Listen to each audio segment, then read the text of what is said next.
মেঘলা আকাশের নিচে পথ চলা, বৃষ্টিকে সঙ্গী করে পৌঁছে গেলাম গঙ্গার ঘাটে। দুপুর থেকে আজকের আকাশটা মেঘলা, যখন তখন ঝড় বৃষ্টি শুরু হয়ে যাবে, তার মধ্যে বেরিয়ে পড়লাম গঙ্গার ঘাটে যাওয়ার জন্য।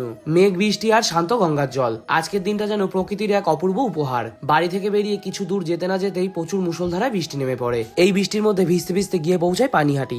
পানিহাটিতে সব থেকে জনপ্রিয় একটা গঙ্গার ঘাট বারোমন্দির ঘাট। ঘাটে এসে তারপরে ভেতর দিকে ঢুকলাম। ভেতর দিকে যেখানে সিঁড়িগুলো রয়েছে সেখানে কিছুক্ষণ বসলাম। মেঘলা আকাশের নিচে বৃষ্টির ফোঁটা আর গঙ্গার ঢেউ, দুটি মিলে হচ্ছে এক আলাদাই অনুভূতি। বৃষ্টিটা কিছুটা কমলো সেখানে গিয়ে বৃষ্টিটা কমার পর এখানে একটা ঘটি গরম মাখা বিক্রি হচ্ছিল, সেটা কাকুর কাছ থেকে কিনে খেলাম। প্রত্যেকদিন সন্ধ্যাবেলাটা যাতে এত সুন্দরভাবে আমার কাটে, জিনিসটা আজকে আমার খুবই ভালো লাগলো এখানটা এসে।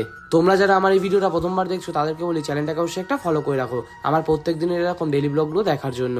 আর হ্যাঁ, পানিহাটিতে মিনিমাম 5 থেকে 6টা ঘাট রয়েছে, তার মধ্যে আমি বেশি পছন্দ করি এই বারোমন্দির ঘাটটাকে। আর তোমাদের মধ্যে কে কে এই বারোমন্দির ঘাটে আগেও এসছো কমেন্টে একটা বলে যেও।